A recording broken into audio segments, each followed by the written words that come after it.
Here with my crew. If you want to go around and introduce yourselves. I'm Brielle Jekyll. I'm the associate editor. And I'm McKenna Morales, and I'm the assistant editor. And we can't forget Plum the Pillow, who is joining us today, even though McKenna's in a different location. She still managed to prop up Plum all the time. So welcome, everybody. Today's topic is fashion and the supply chain and what entails in that, including reverse logistics, how a lot of these brick and mortars are dealing with moving goods such as clothing through the supply chain, how that has impacted direct to consumer, how that has impacted online supply chains, et cetera. So we're just going to kind of run through some statistics we have found on our websites, foodlogistics.com and fcc.com, as well as some input from my crew here. I know Brielle has a pretty decent fashion background when it comes to supply chains and just everything that's going on into it. So I'm actually going to pass it over to you because you seem to know a little bit more about this than I do. So welcome to the Brielle Show. Well, I mean, I'll just start with what I think is the most interesting things. I mean, obviously a lot's changed in the past 10, 20 years since the internet has come around, but even more so since COVID-19 and the pandemic has happened. So obviously we've shifted from this focus on bricks and mortar where these brands wanted stores in every town and, you know, as many as you could get. And now we're seeing so many department stores, so many brands shrinking their footprint and some even going out of business because they invested so much in a physical footprint and focusing on more e-commerce and branding efforts. But what's come out with the pandemic because of kind of the Amazon effect and with the pandemic compounding that so fast, it's like really pushed consumer values and interests like way faster than they like it would have normally taken years for like pickup in store to catch on, but now it's just like right away because of the pandemic and the shutdowns. So stores are really, people want their stuff now and they want it fast. So their footprint is really more turning into little distribution centers. So like, you know, your favorite brand, you know, may still have a store nearby and you can go and you can shop there, but they're also using their back end to be able to get you their products as quick as possible, you know, because our expectations are so demanding now. You know, when you order something, you want it as fast as you can. And obviously that's changed in recent days because shipping and stuff has become a crazy new thing during the pandemic, and shipping delays are you know, past 12 days now. But this is kind of the direction that we're heading in. And another thing that's super interesting is sourcing material is really different. Obviously, the pandemic has put a strain on that, but consumers are really interested in sustainable sourcing. So they want to know, they want to see that line, and blockchain is helpful with this, where brands are really showing, hey, we do care about the earth. This is where our stuff comes from. It's no longer this drawn out chain that is, you don't know where your stuff is coming from. So it's getting closer and closer because of that kind of bullwhip effect, because we became so stretched out and consumers had no idea where they're coming from or the materials. And then reverse logistic goes into that as well. Well, I have something about reverse logistics. So the National Retail Federation show is currently going on right now. And yes, this week they released a press release that said $428 billion worth of merchandise was returned in 2020. Wow. 428 billion. You know, and it's funny because I saw this press release that's probably going to go on later today from this study from Convey. And they did this assessment, and they're saying here how 4 in 10 respondents, 41%, said their biggest problem this holiday wasn't that shipping took longer than expected, but it was items weren't necessarily available. But then Where was the other one? It said 1 in 4 said the experience was uncomfortable because they couldn't go into an actual store, like to try on clothes or to like look at the material or to look at things. Yeah. Do you know how hard it is to find pants when you can't try stuff? And dresses, and it's just, yeah, it's hard. You want to go as distorted as some of those mirrors look. You still want to go and see like how it looks. And I've just been so hesitant to buy a lot of stuff because then, you know, the whole process of shipping it back. Mm-hmm. I used to never return things. I would just like, if I ordered the wrong size or it didn't look good, I would just deal with it and try to style it. But then companies like Amazon and Target have made it so easy. Right. But now with the pandemic, it's gotten hard. Right. I think pandemic aside, it's one of the things that I think is very cool about the growth in e-commerce is the influx of reverse logistics processes. It's like you said, it's now easier than ever to return something that you bought online, which is way different than even just a few years ago. And so all these new processes are coming into effect, even behind the scenes, so that companies can easily grab that product that you're returning and flip it around to get it back on the shelves, back in warehouses. And, you know, but in a safe way where it's like, you know, packaged correctly and cleaned and all that stuff. Right. And I just think it's really cool. And a lot of robotics goes into that. I know when we were at Modex, we were looking at like soft robotics had like a whole robotics devoted to returns and reverse logistics. I think just going back to being in store too and how much some of us miss it. I talked to Mark Burstein. I don't know how to say his last name, which is kind of weird because I've talked to him several times, but he was a former Pro of the Year in 2018. We revisited talking to him over the summer, and he's big. He works in fashion. He works in fashion technology, and he explained to me during the call that he is setting up this pilot program where people can schedule appointment times to shop in stores. And this was at like the height of lockdown where it could have been really beneficial. But it can also make the shopping experience so much faster if you know you only got like 20 minutes in a store. You don't need to touch everything. You don't have to dawdle. Right. Sorry, I was like, hello?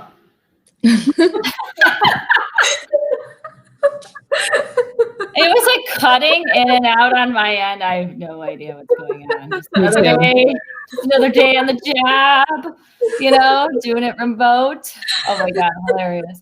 No, I think because I was trying to pull up another statistic as you were talking and I didn't want to like accidentally click out of this because I am known to do that. Just the hello. I know. Yeah. Hello. There's another study I saw, which we'll put online later from IHL Group that talks about, you know, why the 2021 store matters. And, you know, they're talking about how the average retailer is losing 3 to 8 points of margin with every digital order for store fulfillment compared to a traditional store sales. And I think that even though 3 to 8 points of margin doesn't seem like a lot, I think in the grand scheme of things, especially for some of these smaller companies that may have had to restructure their whole infrastructure of how they ship products out and where it's coming from, that can be a very big number. Because, you know, we're not talking just the big boxes. I mean, there's other stores that have really just were not prepared for this and didn't have that kind of feasibility in place. And so now they're looking at proximity and they're trying to find distribution centers that are close by and warehouses. And then they got to get the fleet. And do they hire their own fleet or do they outsource that? So there's so many decisions that go into it. But at the end of the day, yeah, to get all that product moving, you probably are going to continue losing that in-store profit. And that profit is the impulse buy. I mean, we impulse buy sometimes when we're online, but I feel like I'm more impulse buying when I'm in person because I can see it, I can touch it. And they usually merchandise it in a spot that I'm like, hey, I'm standing in line.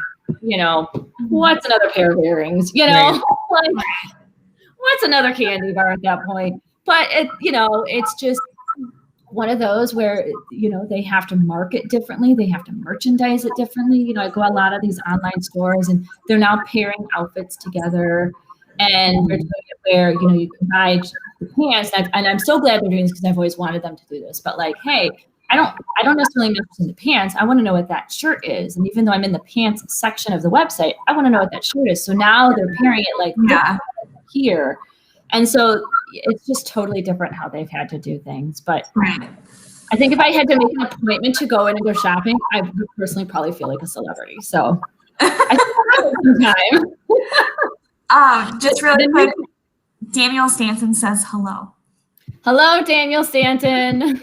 Oh, yes, I'm looking at it now. Please, if you're on and watching, give us a shout out. Let us know what your thoughts are on this topic and any other future topic that we have coming up. Because reverse logistics and fashion is such a hot topic, especially as we're coming, off of the holidays.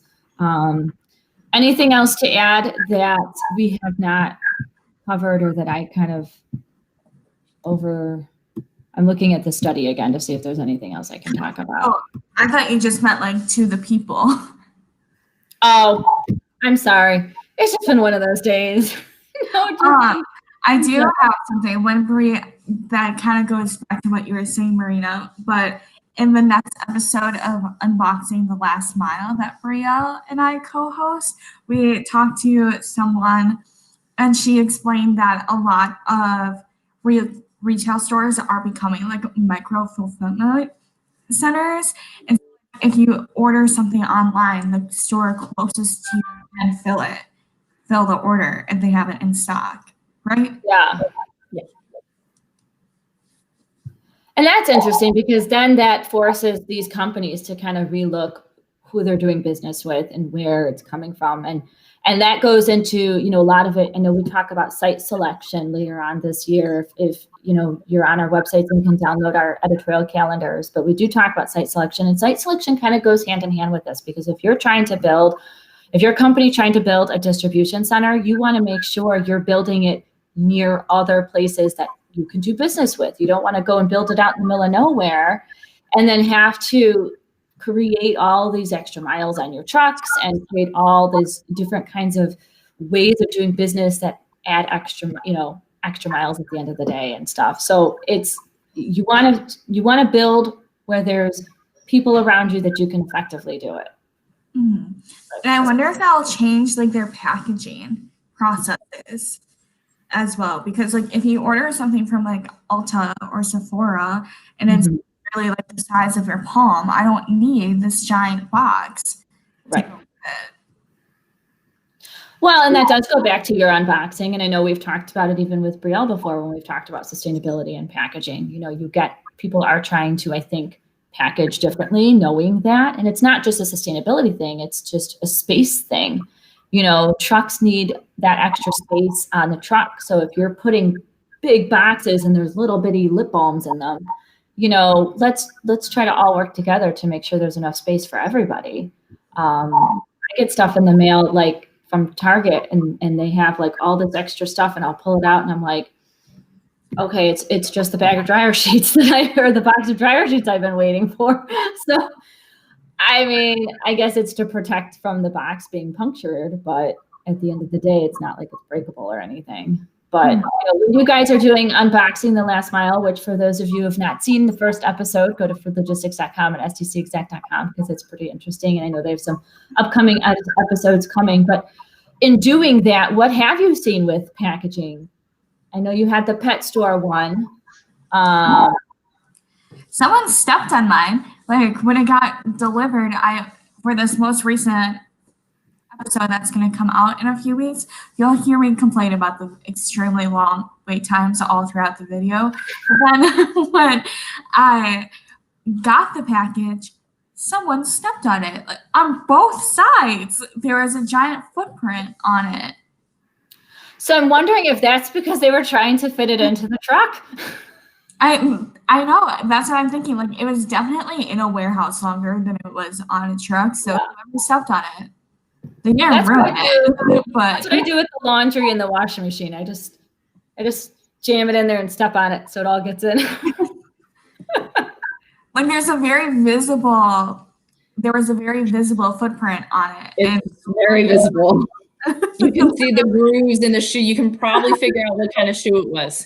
Like they stopped on it. Not wait to see it. So that's take it to forensics. We can find out who owns the shoe. Oh man, there goes my editors.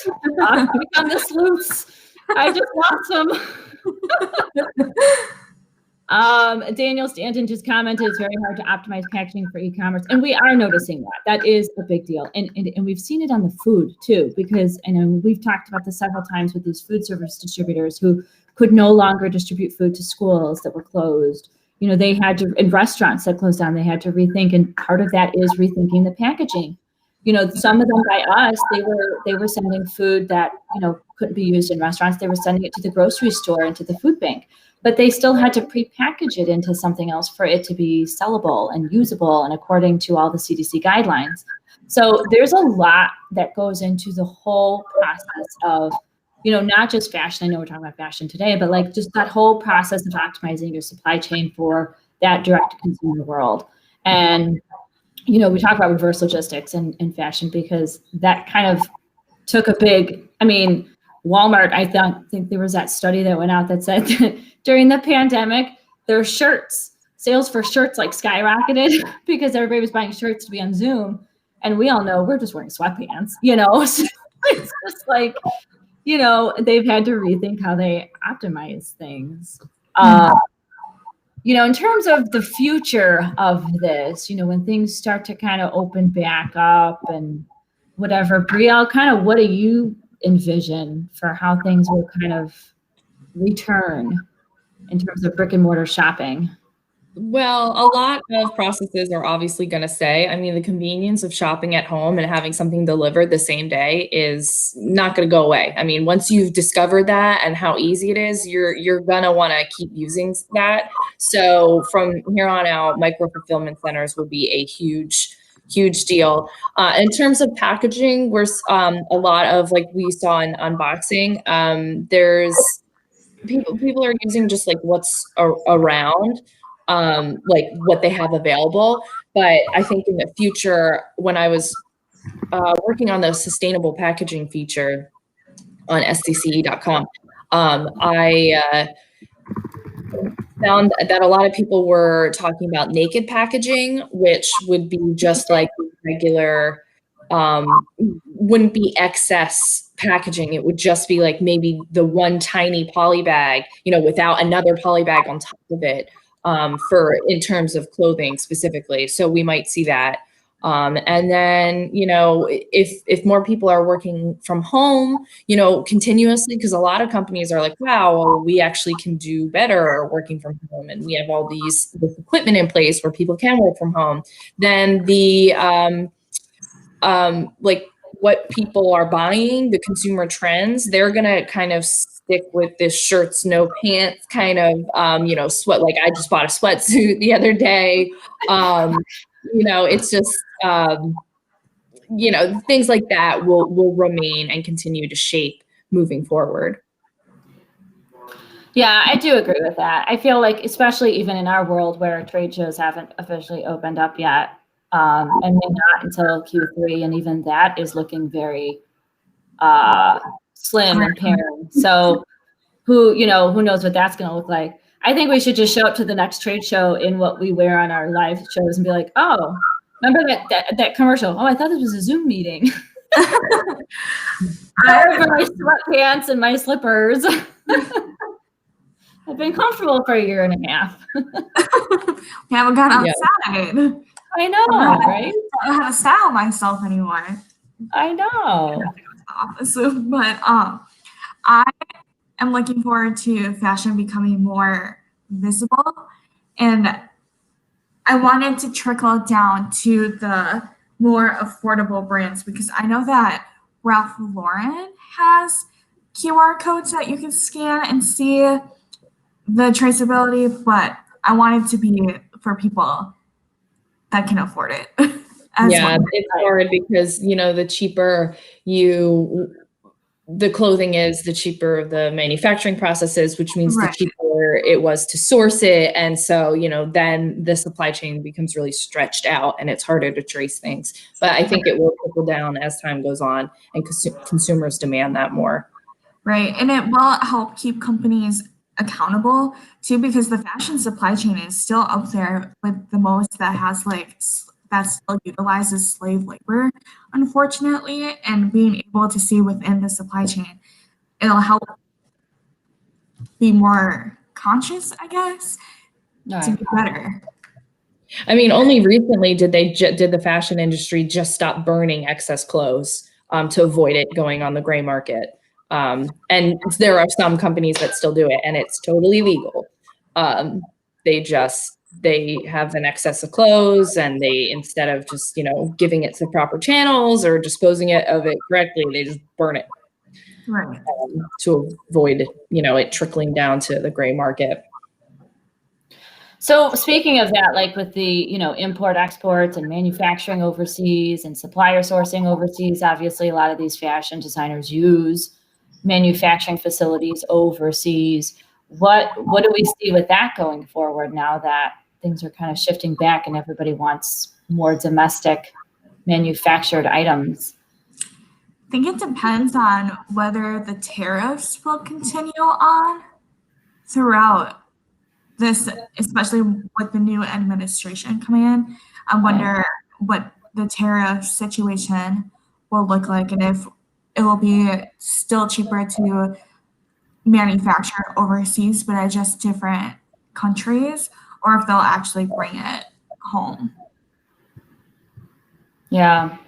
Yeah, I was talking to somebody the other day, and the problem is that there's some things that you really can't even get in the United States, or it doesn't make sense for us to bring into the United States. And so, the only way for you to get this certain thing is to go overseas.